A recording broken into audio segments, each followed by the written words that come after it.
Welcome to techno आईसीडीसी। आज हम इस वीडियो में आपके लिए लेकर आए हैं पॉलिटेक्निक वालों का जो फिज़िक्स चल रहा है, इंजीनियरिंग फिज़िक्स। तो उसमें जो हमारे टॉपिक चल रहे हैं यूनिट 2 के प्रॉपर्टी ऑफ मैटर्स, पदार्थ के गुणधर्म। तो आज हम स्टार्ट कर रहे हैं पॉलिटेक्निक वालों के लिए फ़िज़िक्स। ठीक है, उसमें यूनिट 2 पढ़ेंगे, उनके जो सिलेबस में दी हुई है प्रॉपर्टी ऑफ मैटर्स। तो प्रॉपर्टी ऑफ मैटर्स पढ़ेंगे तो इसमें हम सबसे पहले देख लेते हैं कि पढ़ना क्या क्या है प्रॉपर्टी ऑफ मैटर्स में। तो प्रॉपर्टी ऑफ मैटर्स में सबसे पहली चीज़ तो पढ़नी है इलास्टिसिटी। हम पढ़ेंगे क्या क्या, देख लेते हैं। पहली, श्यानता, sorry, elasticity, elastic limit, stress, strain, Hooke's law, फिर आ जाएगा सरफेस टेंशन, फिर उसके बाद हम पढ़ेंगे सरफेस एनर्जी। फिर सरफेस एनर्जी के बाद आगे बढ़ेंगे तो कैपिलैरिटी, कैपिलैरिटी, कैपिलैरिटी, फिर कैपिलर एक्शन और स्ट्रीमलाइन फ्लो, टर्बुलेंट फ्लो और स्टोक लॉ पढ़ेंगे। इतनी सारी चीज़ें हमको इसमें पढ़नी है जो यूनिट 2 बनती है पॉलिटेक्निक वालों के लिए। तो स्टार्ट करते हैं सबसे पहले इलास्टिसिटी से। इलास्टिसिटी पढ़ने से पहले हम देख लें कि प्रॉपर्टी ऑफ मैटर्स में डिपेंड क्या क्या चीज़ होती है, प्रॉपर्टीज़ क्या क्या होती है किसी मैटर की। तो हम कह सकते हैं, जब हमने मॉलिक्यूलर थ्योरी ऑफ गैसेस पढ़ी थी या मैटर्स पढ़ी थी, तो हमने देखा था कि हर एक मटेरियल छोटे छोटे मॉलिक्यूल से मिलकर बना होता है। किससे मिलकर बना होता है? छोटे छोटे मॉलिक्यूल से मिलकर ये पूरा एक मटेरियल या मैटर बना होता है। इसको क्या कहते हैं? छोटे छोटे मॉलिक्यूल, ये इनके अणु कहलाते हैं। अणुओं से मिलकर बना हुआ एक पदार्थ होता है। ये पूरे अणु आपस में एक दूसरे से जुड़े होते हैं। किसके कारण? अंतराण्विक बल या इंटरमोलिकुलर फोर्स।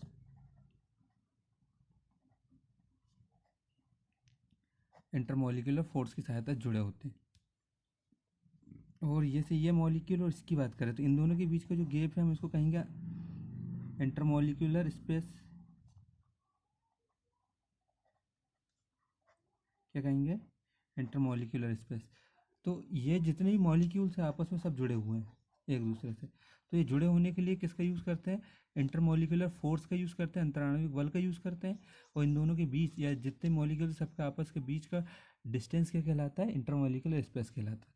तो आप देख सकते हैं कि प्रत्येक पार्टिकल या मैटर किस चीज़ से मिलके बना होता है? छोटे छोटे मॉलिक्यूल से मिलके बना होता है। ठीक है, इसको हमने पढ़ा था atomic theory of gases, atomic theory of masses. इसमें पढ़ के हम आ चुके हैं। तो आप देख सकते हैं ये हमारा एक मैटर बना था, छोटे छोटे मॉलिक्यूल से। दो मॉलिक्यूल्स आपस में एक दूसरे से, ये फोर्स जो होता है वो कौन सा होता है? अट्रैक्शन फोर्स, आकर्षण बल के कारण जुड़ा होता है जो इंटरमोलिक्यूल। ये इसको आपस में बांध के रखना चाहेगा, ये इससे दूर नहीं जाना चाहेगा। यदि मैं किसी भी एक्सटर्नल फोर्स की सहायता से, एक्सटर्नल फोर्स की हेल्प से यहाँ से इन मॉलिक्यूल्स को आपस में एक दूसरे से दूर ले जाना चाहूँ, तो ये मॉलिक्यूल इससे दूर जाने का अपोज करेगा। ठीक है, तो इसी को हमको इस यूनिट के अंतर्गत पढ़ना है। पूरी चीज़ यही है, ये बेस है, इसी से हमको यूनिट स्टार्ट करनी। तो हम पढ़ना स्टार्ट करते हैं। नोट्स आपको मिल गए होंगे, और जिनको नहीं मिले हैं नोट्स, तो व्हाट्सएप में ग्रुप है आईसीडीसी के नाम से, उस पर मैसेज करें और आपको आपके नोट्स मिल जाएंगे। और डिस्क्रिप्शन के लिंक में नंबर दे दिया जाएगा, तो उससे भी आपको आपके नोट्स मिल जाएंगे फिजिक्स के। ठीक है, आगे बढ़ते हैं। सबसे पहले स्टार्ट करते हैं इलास्टिक लिमिट। इलास्टिक लिमिट, तो आप यहाँ देख रहे होंगे इलास्टिक लिमिट, इसको बोलते हैं हिंदी में प्रत्यास्था, प्रत्यास्था सीमा। ठीक है, प्रत्यास्था सीमा, तो इसको पढ़ते हैं। इस पर क्या होता है कि एक लिमिट है। सबसे पहले तो लिमिट का मतलब क्या होता है, यदि किसी भी पार्टिकल या किसी भी मैटर की या पदार्थ की या मटेरियल की एक लिमिट है, मान लेते हैं ऐसी लिमिट है कि उसके आगे या तो इलास्टिक हो जाएगा या तो प्लास्टिक हो जाएगा। तो एक जैसे मान लेते हैं ये पूरा क्या है, एक लिमिट का बॉक्स है या इसको बोल सकते हैं बॉर्डर है। इसके अंदर जब तक मटेरियल रहेगा तो वो इलास्टिक रहेगा, और इसके बाहर चला जाएगा तो प्लास्टिक या इलास्टिसिटी उसकी चली जाएगी।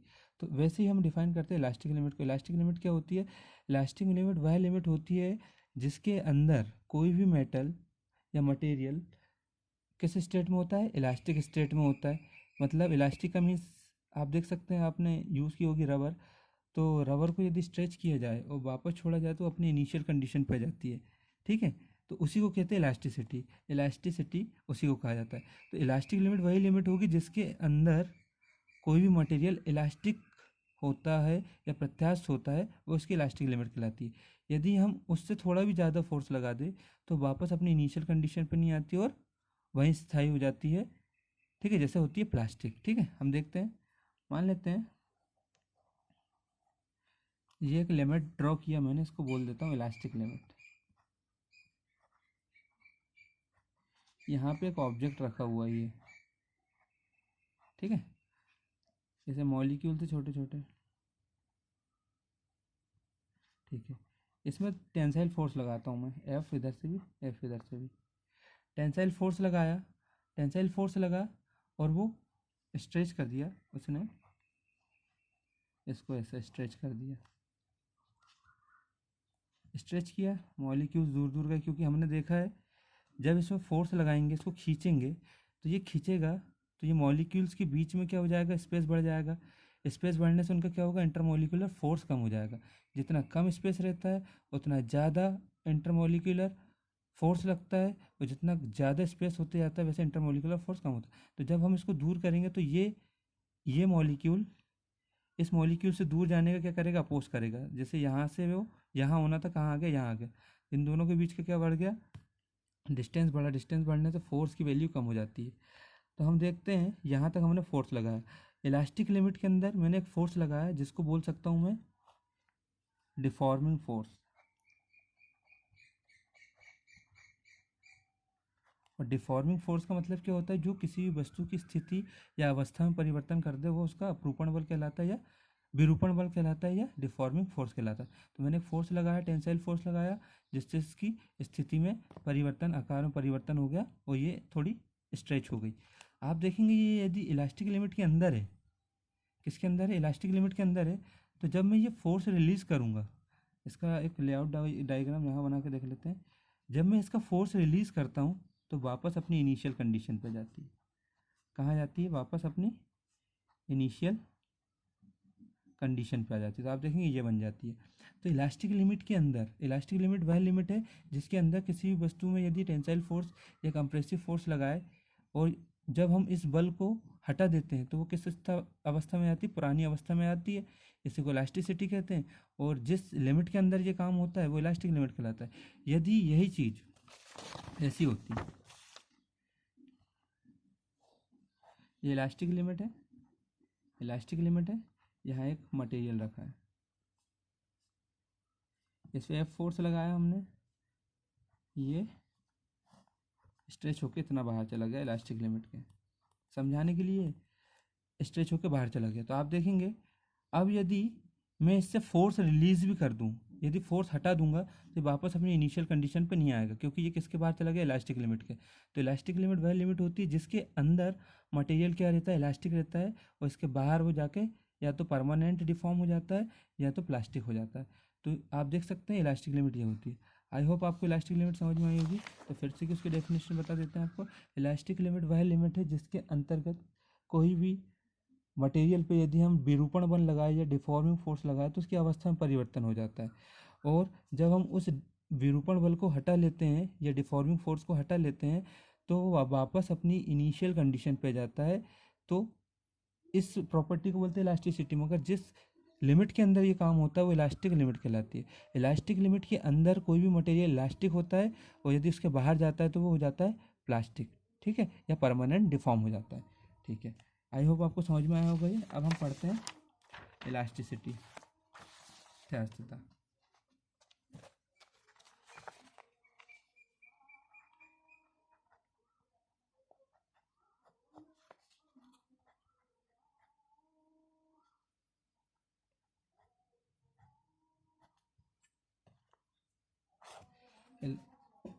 इलास्टिसिटी देखेंगे हम, अब देखते हैं हम इलास्टिसिटी क्या होती है। तो देखते हैं हम,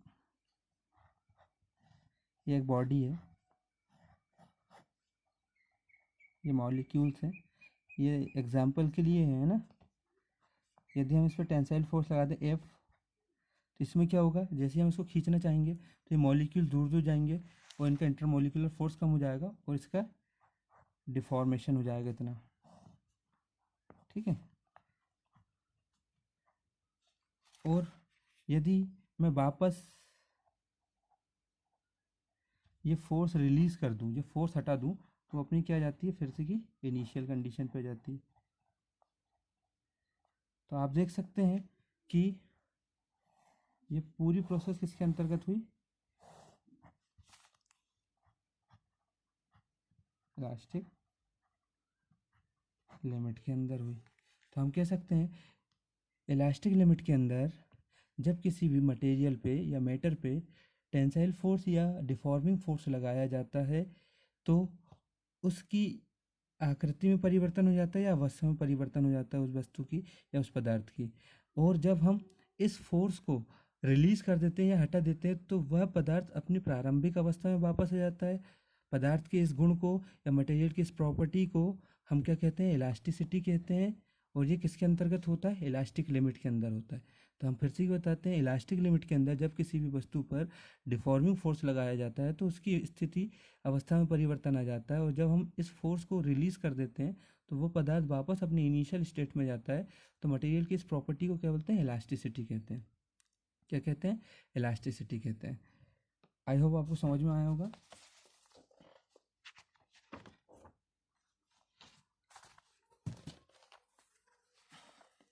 अब इसके बाद आते हैं, हम स्टार्ट करते हैं, बहुत इजी है इलास्टिसिटी, ठीक है। एग्जाम्पल देख लेते हैं। एग्जाम्पल होगा स्ट्रेचिंग ऑफ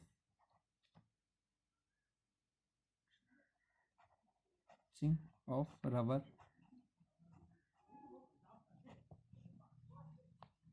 एक्सेट्रा।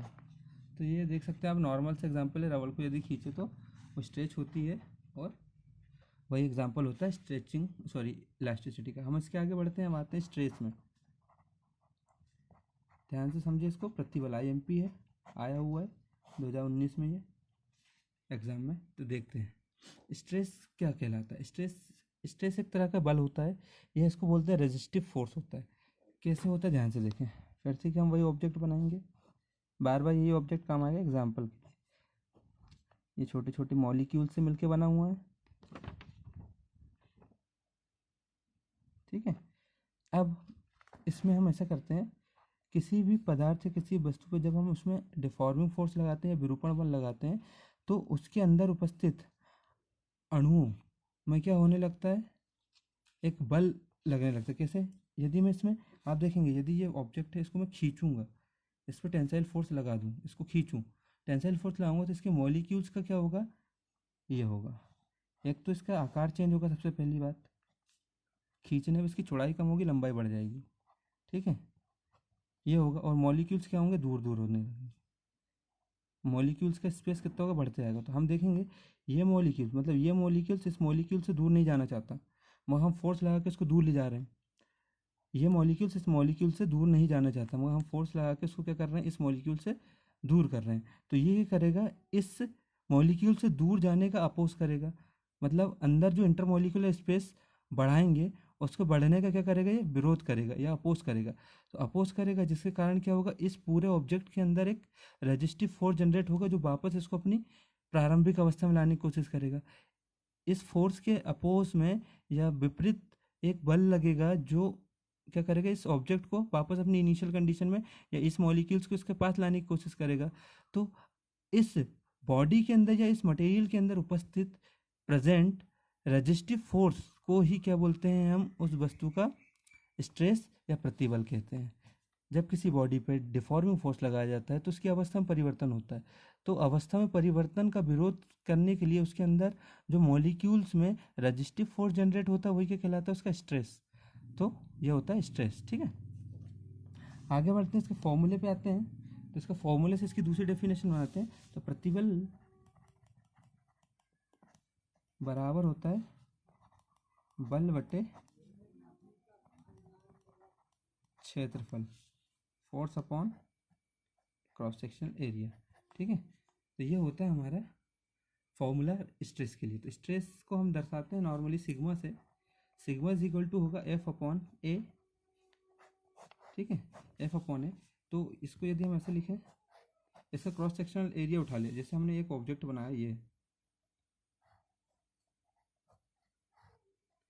इसको यहाँ से काट कर निकाल के देखो तो ऐसा दिखेगा। ठीक है, ये है क्रॉस सेक्शनल एरिया, ये होगा। तो ये हो गया ए, और इस पर जो फोर्स लगा था एफ, वो ये है। तो क्या हो गया, हम जब स्ट्रेस निकालेंगे तो क्या करेंगे, sigma is equal to F upon A, बल अपॉन क्षेत्रफल। तो ये हो जाता है इसका क्या फॉर्मूला। यदि मैं यहाँ पे कर दूँ A is equal to 1 metre square, लिख सकता हूँ A is equal to 1 metre square लिख दूँ तो क्या होगा, sigma is equal to F हो जाएगा। जब एक ही जगह 1 रख दूंगा तो यहाँ पे हम एक और डेफिनेशन बना सकते हैं। जब किसी वस्तु के 1 मीटर स्क्वायर या यूनिट एरिया पर लगने वाले फोर्स को ही उसका क्या कहते हैं, स्ट्रेस। किसी वस्तु के यूनिट या इकाई क्षेत्रफल पर लगने वाले बल को ही उसका क्या बोलते हैं, प्रतिबल या स्ट्रेस कहते हैं। ये दूसरी डेफिनेशन हो गई इसकी। ठीक है, अब इसका यूनिट निकाल लेते हैं, यूनिट ऑफ स्ट्रेस। ठीक है, यूनिट ऑफ स्ट्रेस तो सिग्मा एफ अपॉन ए है। फोर्स की क्या होती है ऐसा यूनिट, न्यूटन, और ए की होती है मीटर स्क्वायर। तो इसकी हो जाएगी न्यूटन पर मीटर स्क्वायर, ऐसा यूनिट हो जाएगी। आप देख सकते हैं यूनिट ऑफ स्ट्रेस कितनी होगी, sigma is equal to F upon A, sigma is equal to N upon metre square. अब इसका डायमेंशनल फॉर्मूला देख लेते हैं, विमीय सूत्र। डायमेंशनल फॉर्मूला क्या होता है, एम एल और टी के फॉर्म में होता है। तो आप देखेंगे फोर्स का डायमेंशनल फॉर्मूला कितना होता है, फोर्स का डायमेंशनल फॉर्मूला होता है एम एल टी इनवर्स 2 होता है। ठीक है, अब यहाँ पे देखेंगे आप मीटर स्क्वायर नीचे कितना है, डिवीजन में मीटर स्क्वायर, तो इसका होगा माइनस। तो ये होगा स्ट्रेस का dimensional form M L inverse T inverse 2। तो आप देख सकते हैं ये स्ट्रेस है। स्ट्रेस की हमने डिस्क्रिप्शन समझाई, उसका फॉर्मूला बताया, फॉर्मूले से उसकी डेफिनेशन बताई, फिर उसकी यूनिट बताई, फिर उसका विमीय सूत्र। आई होप आपको ये समझ में आया होगा। अब हम आगे बढ़ते हैं, पढ़ते हैं टाइप्स ऑफ स्ट्रेस, प्रतिबल कितने प्रकार के होते हैं।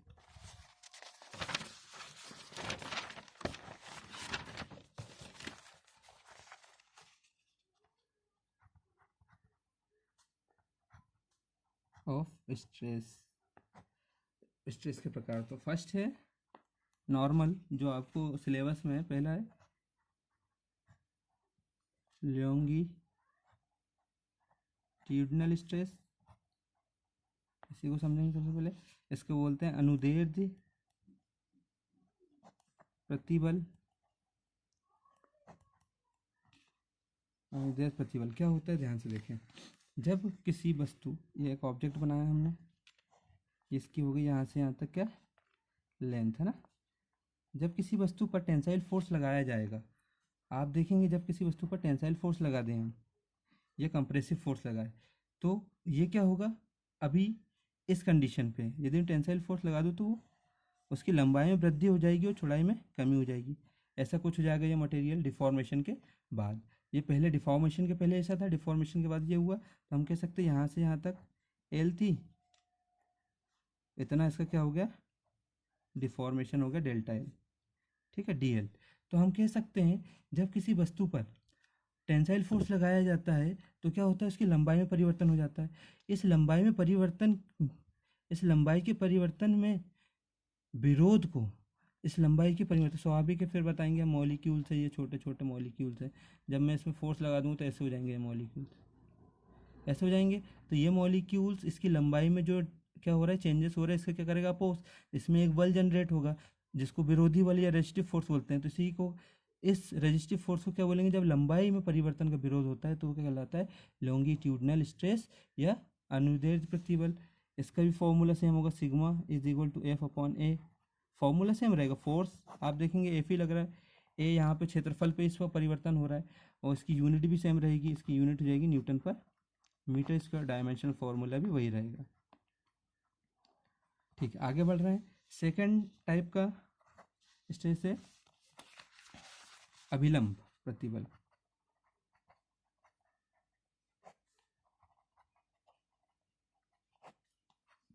नॉर्मल स्ट्रेस, इसको सिग्मा एल से दर्शाएंगे, नॉर्मल स्ट्रेस। नॉर्मल स्ट्रेस में क्या होगा, अब हम ऐसा करते हैं, ये ऑब्जेक्ट ऐसा है, ठीक है, अब इस पर हम लगा देते हैं कंप्रेसिव फोर्स, इसको अंदर की तरफ दबाते हैं या कंप्रेस करते हैं। जैसे कंप्रेस करेंगे तो इसकी लंबाई में कमी होगी, आप देखेंगे इतनी लंबाई में कमी हो गई। मान लो ये एल था, तो ये कितना कम हो गया, डेल्टा एल कम हो गया।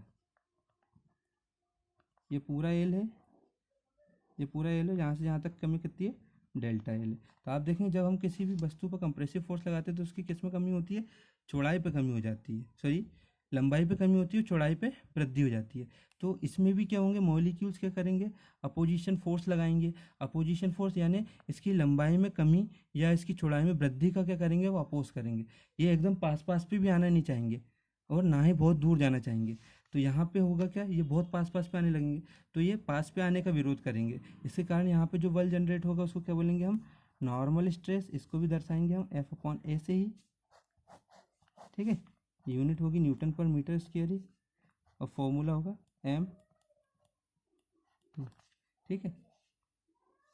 पहले लॉन्गिट्यूडनल स्ट्रेस, दूसरा होगा नॉर्मल स्ट्रेस, ठीक है। लॉन्गिट्यूडनल स्ट्रेस में लंबाई में परिवर्तन होगा, अभिलंब प्रतिबल या नॉर्मल स्ट्रेस में उसकी चौड़ाई में परिवर्तन होगा। अब अगला पढ़ेंगे हम शेयरिंग। अब हम पढ़ेंगे थर्ड, शेयरिंग स्ट्रेस, या इसको कहते हैं अभिलंब प्रतिबल।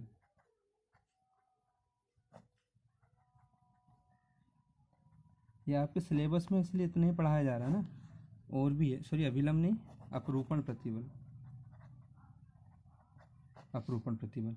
शेयरिंग स्ट्रेस क्या होगा, अभी हमने देखा, अभी हमने क्या किया, लंबाई में परिवर्तन किया तो लॉन्गिट्यूडनल स्ट्रेस बना, उसके वॉल्यूम में या उसकी डायमेंशन डी में या उसकी चौड़ाई में परिवर्तन किया तो अभिलंब प्रतिबल बना। अब क्या होगा, जो हम फोर्स लगाएंगे, जो हम शेयरिंग फोर्स या डिफॉर्मिंग फोर्स लगाएंगे, ये पूरे डिफॉर्मिंग फोर्स लगे थे, टेंसाइल फोर्स के माध्यम से लगा था, ये कंप्रेसिव फोर्स के माध्यम से लगा था, ये सभी फोर्स क्या थे, डिफॉर्मिंग फोर्स थे, जो वस्तु को डिफॉर्म कर रहे हैं या विरूपित कर देते हैं, ठीक है। वैसे ही अब हम क्या करेंगे, यदि हम एक ऑब्जेक्ट लें ऐसा,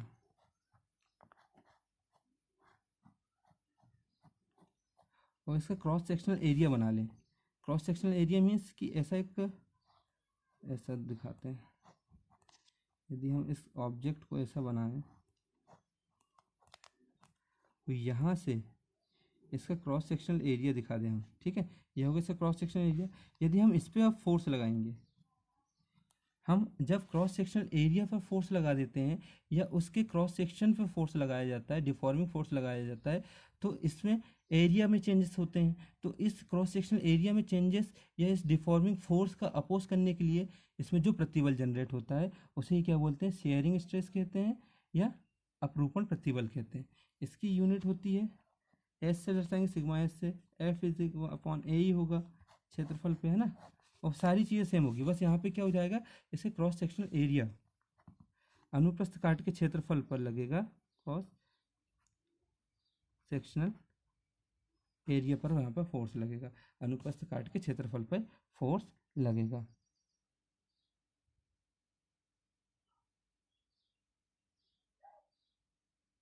और समझ, इसको और समझने के लिए हम ऐसा करते हैं कि डायग्राम के माध्यम से समझते हैं उसको और अच्छे से।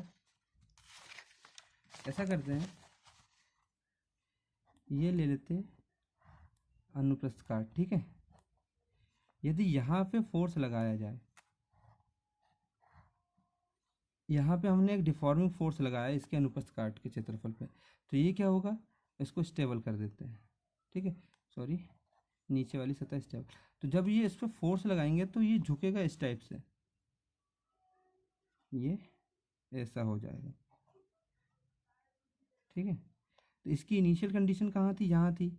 ये जब फोर्स लगाए तो ये कहाँ तक हो गया डिफॉर्म, यहाँ तक। तो आप देखेंगे कितना डिस्प्लेसमेंट हो गया, थीटा, कितना हो गया थीटा। तो हम कह सकते हैं जब किसी भी ऑब्जेक्ट के क्रॉस सेक्शन पर फोर्स लगाया जाता है तो उसके विपरीत सतह पर या अपोजिट साइड पर जो भी क्या होता है, चेंजेस होते हैं। तो इसका जो अपोज करते हैं वही क्या कहलाते हैं, शेयरिंग स्ट्रेस। फिर से बता रहे हैं, जब किसी क्रॉस सेक्शन पर फोर्स लगाया जाता है तो इस क्रॉस सेक्शन की अपोजिट साइड पे जो विरूपण होता है या डिफॉर्मेशन होता है, इसका अपोज करने के लिए अंदर जो फोर्स होता है, इसके अंदर जो फोर्स लगेंगे रेजिस्टिव फोर्स, वो कहलाएंगे इसका शेयरिंग स्ट्रेस कहलाएंगे।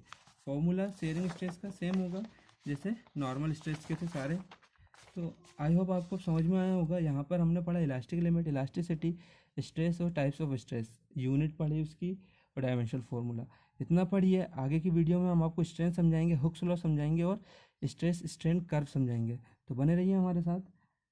Thanks for watching. यदि हमारा वीडियो अच्छा लगा है तो लाइक शेयर कमेंट कीजिए और हमारे चैनल को सब्सक्राइब कर लीजिए। पढ़ते रहिए। Thank you very much.